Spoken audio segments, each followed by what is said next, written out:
जैसा कि हम जानते हैं बच्चों, एक्सेलरेशन का मतलब होता है कि मान लो अगर कोई बॉडी मोशन कर रहा है तो प्रति सेकंड उसकी वेलोसिटी में कितने चेंजेस आ रही है, ये बताता है एक्सेलरेशन। जैसे मान लो कोई इंसान है जो दौड़ रहा है, ठीक है, और प्रति सेकंड उसका जो वेलोसिटी है वो 5 मीटर पर सेकंड के हिसाब से चेंज हो रहा है। कहने का मतलब है जब मान लो वो इंसान दौड़ना शुरू किया तो स्टार्टिंग में उसका स्पीड था 0, after 1 second 5 metre per second, after 2 second 10 metre per second, after 3 second 15 metre per second. तो हम ऐसे कहेंगे कि एक्सेलरेशन जो है वो 5 मीटर प्रति सेकेंड स्क्वायर का है। और न्यूटन के दूसरे नियम के अनुसार मान लो अगर कोई बॉडी है बच्चों जिसका मास है m, ठीक है, अगर मैं इस पे फोर्स लगाता हूं इस डायरेक्शन में और इसमें अगर एक्सेलरेशन a प्रोड्यूस होता है तो जो फोर्स का वैल्यू होगा वो होगा मास इनटू एक्सेलरेशन। ये है न्यूटन का सेकंड नियम, ठीक है। तो आज हम एक्सेलरेशन पे तो बात करेंगे, लेकिन वो फोर्स जो होगा वो लगाएगा अर्थ। कहने का मतलब है कि आज हम बात करेंगे एक्सेलरेशन ड्यू टू ग्रेविटी। तो जैसे मैंने बच्चों लास्ट वीडियो में मैंने आपको एक्सप्लेन किया था कि जो फोर्स ऑफ ग्रेविटेशन होता है, अगर मान लो दो बॉडी है, एक है m1 और दूसरा है m2, और इनके सेंटर्स का जो बीच का डिस्टेंस है बच्चों वो है r, तो जो फोर्स का वैल्यू होगा वो होगा F is equal to G m1 m2 upon r square. और अगर यहाँ पे इनमें से कोई एक बॉडी सेलेस्टियल बॉडी हो, प्लैनेट हो, तो हम इसी फोर्स को एक अलग नाम देते हैं जो है ग्रेविटी। तो आज हम कैलकुलेट करेंगे कि अगर कोई बॉडी इस फोर्स ऑफ ग्रेविटी के इन्फ्लुएंस में अगर नीचे फ्री फॉल करता है अर्थ सरफेस की तरफ अगर गिरता है तो उसमें जो एक्सेलरेशन प्रोड्यूस होता है वो कितना होता है। इसके साथ ही हम G और कैपिटल G के बीच का रिलेशन भी देखेंगे और G का वैल्यू भी कैलकुलेट करेंगे कि जो हम बचपन से पढ़ते आए हैं कि G का वैल्यू होता है बच्चों 9.8 मीटर पर सेकंड स्क्वायर, वो कैलकुलेट कैसे होता है। तो सबसे पहले बच्चों इसके लिए मैंने क्या किया, मान लो ये अर्थ है, ठीक है, और इसका ये है बच्चों सेंटर। तो सेंटर से लेकर सरफेस तक जो डिस्टेंस होता है इसको हम कहते हैं रेडियस। फिलहाल के लिए मैं ये मान के चल रहा हूं कि अर्थ का जो शेप है वो सिमेट्रिकल है, हालांकि सच्चाई ऐसी नहीं है। अर्थ इक्वेटर पे थोड़ा सा निकला है बच्चों और पोलर रीजन पे थोड़ा सा चपटा है। इसके बारे में हम बाद में डिस्कस करेंगे कि कैसे पोलर रीजन पे ग्रेविटी का वैल्यू अलग होता है, इक्वेटर पे अलग होता है। इन सब टॉपिक पे हम थोड़ी देर बाद चर्चा करेंगे। फिलहाल मैंने मान लिया कि ये अर्थ है, ठीक है,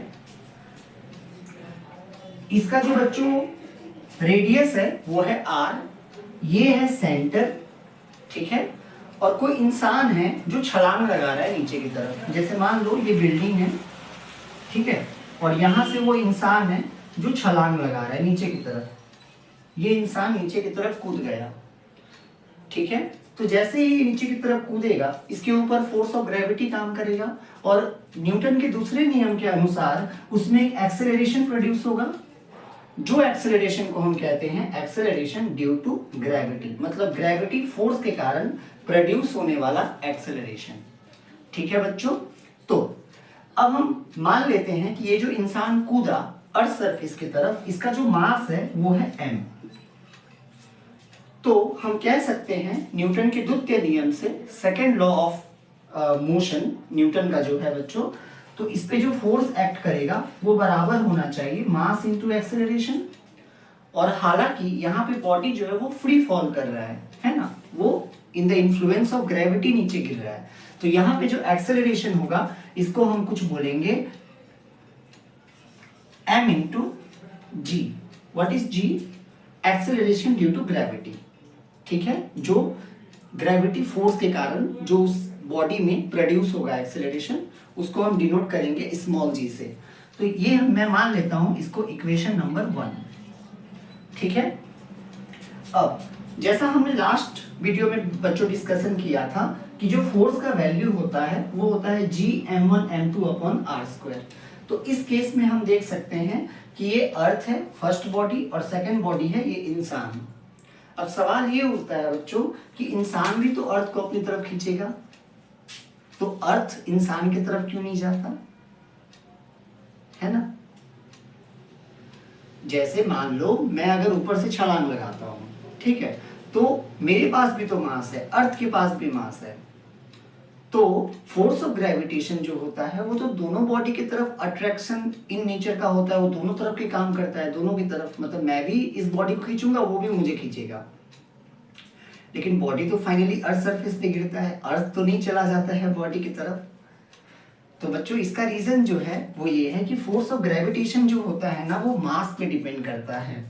तो हम देख सकते हैं कि अर्थ का जो मास है बच्चों बहुत ज्यादा है, दैट मीन्स इसका जो फोर्स होगा, इसका इन्फ्लुएंस होगा वो ज्यादा होगा। हालांकि ये दोनों फोर्स इक्वल है, ये कहना गलत नहीं है बच्चों कि अर्थ जितना फोर्स से बॉडी को खींच रहा है उतना ही फोर्स से वो बॉडी भी अर्थ को खींचेगा, बट इन्फ्लुएंस जो होगा वो अर्थ का ज्यादा होगा और बॉडी अर्थ पे फाइनली गिरेगा।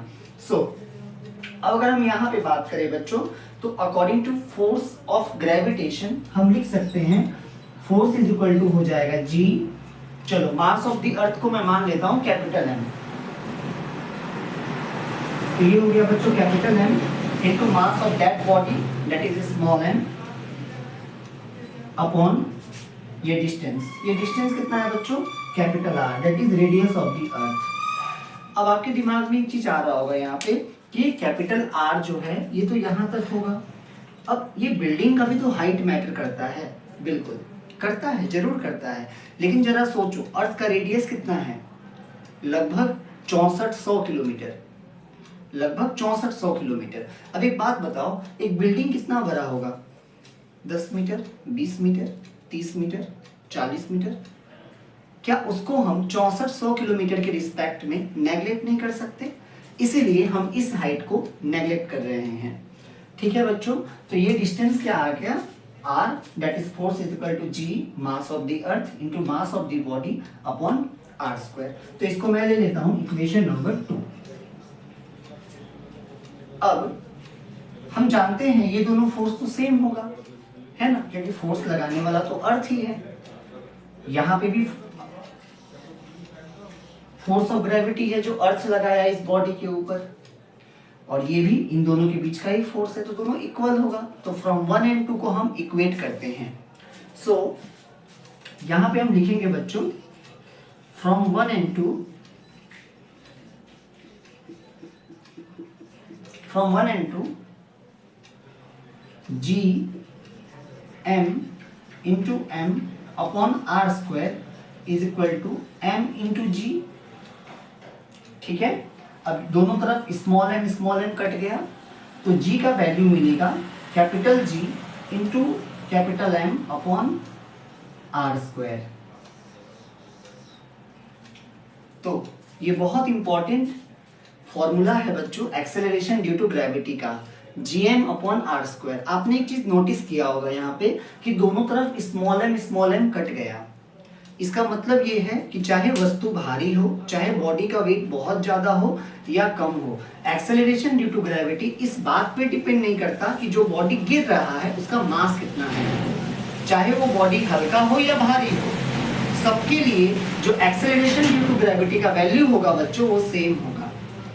लेकिन आपके दिमाग में एक सवाल आता होगा कि ऐसा तो नहीं होता कि मान लो सपोज मैं रुई कॉटन, जैसे कि क्लास 11 के फिजिक्स के फाइनल एग्जाम में ऐसा बहुत बार क्वेश्चन आता भी है कि अगर मैं 1 kg कॉटन को ऊपर से नीचे गिराऊं और एक kg का लोहा को नीचे गिराऊं, तो लोहा पहले आता है जमीन पे, कॉटन बाद में आता है। जबकि जी का वैल्यू तो मैंने कहा कि मास पे डिपेंड नहीं करता है जो बॉडी गिर रहा है। ऐसा क्यों बच्चों? ऐसा इसीलिए होता है, देखो जब मान लो सपोज कॉटन गिर रहा है या लोहा गिर रहा है व्हाटएवर, अब कंसेप्ट को समझो। जब कोई बॉडी नीचे गिरता है ना तो इसके ऊपर केवल ग्रेविटी फोर्स काम नहीं करता, इसके ऊपर बहुत सारे फोर्सेस काम करते हैं, जैसे air resistance, buoyant force that is buoyancy, जो बायंसी जो है बेटा वो तो फ्लूइड के लिए है ना, तो एयर में भी तो जो एयर एटमॉस्फेयर जो है that is mixture of gases, ये भी तो अप्लाई करता होगा ना बायन फोर्स बॉडी के ऊपर जो गिर रहा है ना। तो यहाँ पे बहुत सारे फोर्सेस उसके मोशन को रोकते हैं, उसको अपोज करते हैं, रेजिस्ट करते हैं। अगर मान लो आप रुइया को मतलब कॉटन को और लोहा को अगर वैक्यूम में ले जाके गिराओगे ना, तो दोनों में same acceleration due to gravity produce होगा और दोनों सेम टाइम नीचे गिरेगा, याद रखना। तो ये फॉर्मूला को अगर हमें समझना है स्पेशली, तो हमें कोई दो बॉडी को वैक्यूम में गिराना पड़ेगा, तब हमारा कंसेप्ट क्लियर हो जाएगा। दोनों साथ में गिरेगा, चाहे पेपर और लोहा को ले लो गिराओ, या रुइया या लोहा को पत्थर को, व्हाटएवर, जितने भी बॉडी को तुम गिराओगे सब सेम टाइम पे गिरेगा।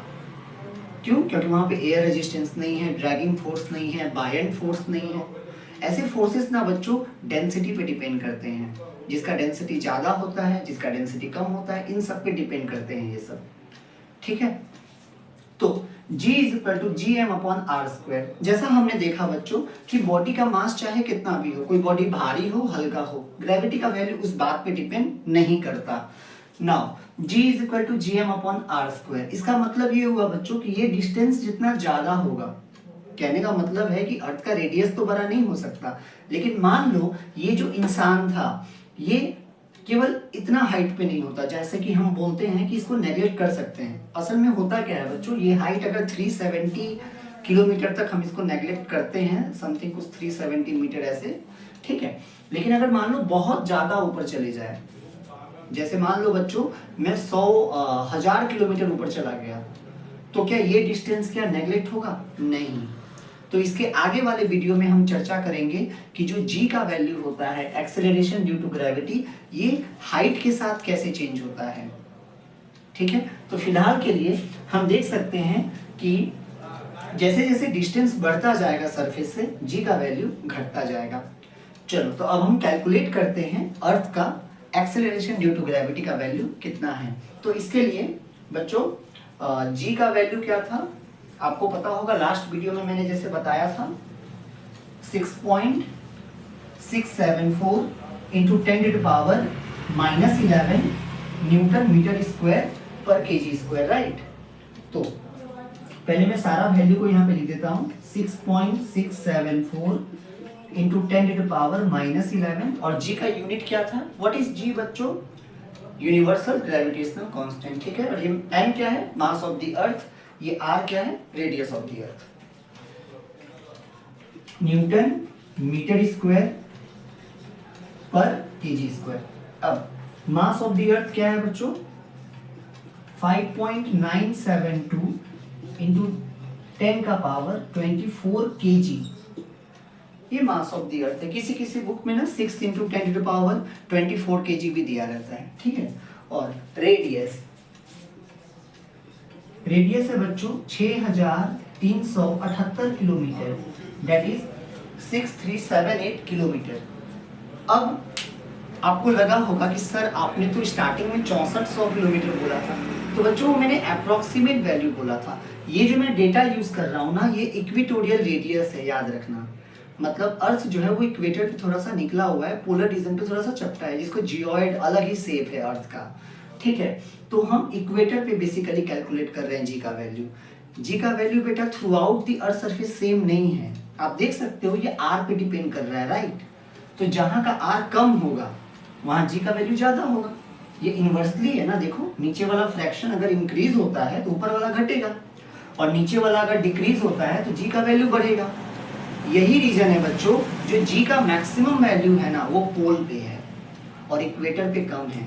इससे क्वेश्चंस भी आते हैं कि why the value of acceleration due to gravity is maximum at pole but minimum is at equator. ऐसा क्वेश्चन भी आता है बच्चों। ऐसा इसीलिए होता है क्योंकि पोल पे अर्थ जो है ना थोड़ा सा चपटा है बच्चों, थोड़ा सा मतलब अर्थ का जो रेडियस है वो कम है इन कंपैरिजन टू इक्वेटर वाला रेडियस, ठीक है। तो ये डेटा को सबसे पहले तो मैं मीटर में कन्वर्ट कर लेता हूँ इसको। तो ये आ जाएगा 6378 इंटू 10⁻³ मीटर, और इसके बाद 6.378 इंटू 10⁻⁶ मीटर, ऐसे लिख सकता हूं मैं इसको। है ना, 3 डिजिट मैंने डेसिमल से आगे ले लिया और 10⁻³ और यहाँ ले लिया। तो चलो बच्चों हम कैलकुलेट करते हैं g का वैल्यू। तो g is equal to gm/r²। तो g का वैल्यू क्या है बच्चों, 6.674 इंटू 10⁻⁻11। ओके, m है बच्चों 5.972 इंटू 10⁻24 अपॉन r²। r कौन सा, ये 6.378 इंटू 10⁻6, 6.378 इंटू 10⁻6 का होल स्क्वायर। और g क्या है बच्चों, एक्सेलरेशन ड्यू टू ग्रेविटी, मतलब एक्सेलरेशन है ना। और जैसे मैंने आपको स्टार्टिंग में बताया था, what is acceleration, change in velocity per unit time. किसी भी बॉडी का पर सेकेंड कितना वेलोसिटी चेंज हो रहा है, ये बताता है एक्सेलरेशन। तो change in velocity per unit time that is metre per second upon second, change in velocity per unit time. तो इसका यूनिट क्या बन जाएगा, metre per second square, right. तो इसका यूनिट हम लिख देते हैं मीटर पर सेकेंड स्क्वायर। सो अब हम क्या करेंगे, जितना भी ये 10 का जो पावर है ना उसको अलग कर देंगे। तो ये हो जाएगा 6.674 इंटू 5.972 इंटू, सो 10⁻⁻11 10⁻24। तो गुना कर रहे हैं तो पावर ऐड हो जाएगा, that is 24 - 11 that is 13 upon 6.378 का whole square that is 6.378 into 6.378 into 10⁻6 का होल स्क्वायर, तो 10⁻12 हो गया ना। अब अगर बच्चों आप ये सारी वैल्यू को कैलकुलेट करोगे ना, इन सबको अगर इन सबको आप कैलकुलेट करोगे तो आपको मिलेगा कुछ ये वैल्यू 0.981 इंटू 10, 13 - 12 डिवाइड हो रहा है ना। तो ये मिल जाएगा metre per second square, that is 10 से मल्टीप्लाई कर देते हैं तो 9.8 मीटर पर सेकेंड स्क्वायर। तो ये होता है बच्चों वैल्यू g का 9.8 मीटर पर सेकेंड स्क्वायर। सो इसके साथ हमने रिलेशन देखा, g is equal to gm/r²। ठीक है, तो अगेन मैं बता दूं आपको, आज हमने डिस्कशन किया acceleration due to gravity. What is gravity, the force with which earth attract every body towards its centre, है ना। तो ग्रेविटी क्या है, वो फोर्स जिसके द्वारा अर्थ किसी भी वस्तु को अपने केंद्र की तरफ, अपने सेंटर की तरफ आकर्षित करती है, मतलब खींचती है, अट्रैक्ट करती है ना। तो इसके साथ ही हमने देखा बच्चों कि g का जो फॉर्मूला आता है वो आता है gm/r²। और इसके साथ हमने और एक चीज यहाँ पे नोटिस किया कि चाहे बॉडी भारी हो या हल्का हो, चाहे मैं रुइया को गिराऊं, कॉटन को गिराऊं या आयरन को गिराऊं, सबके लिए एक्सेलरेशन ड्यू टू ग्रेविटी का वैल्यू सेम होता है, that is 9.8 metre per second square. और ऐसा क्यों है, जो कॉटन लेट गिरता है, आयरन जल्दी गिर जाता है, इसका रीजन ये है ड्रैगिंग फोर्स, एयर रेजिस्टेंस, ऐसे बायंट फोर्स, बहुत सारे फोर्सेस होते हैं जो डेंसिटी पे डिपेंड करते हैं। सो दैट्स वाई अगर आप वैक्यूम में, अगर सपोज आप वैक्यूम में अगर आप कोई भी दो बॉडी, चाहे वो कॉटन ले लो, आयरन ले लो, जब दोनों को साथ में गिराओगे ना तो दोनों के लिए जी का वैल्यू ये तो रहेगा ही, प्लस दोनों साथ में गिरेगा। ठीक है, सो आई होप आपको अच्छा लगा होगा ये वीडियो। सो अच्छे से पढ़ाई करें। Thanks for watching.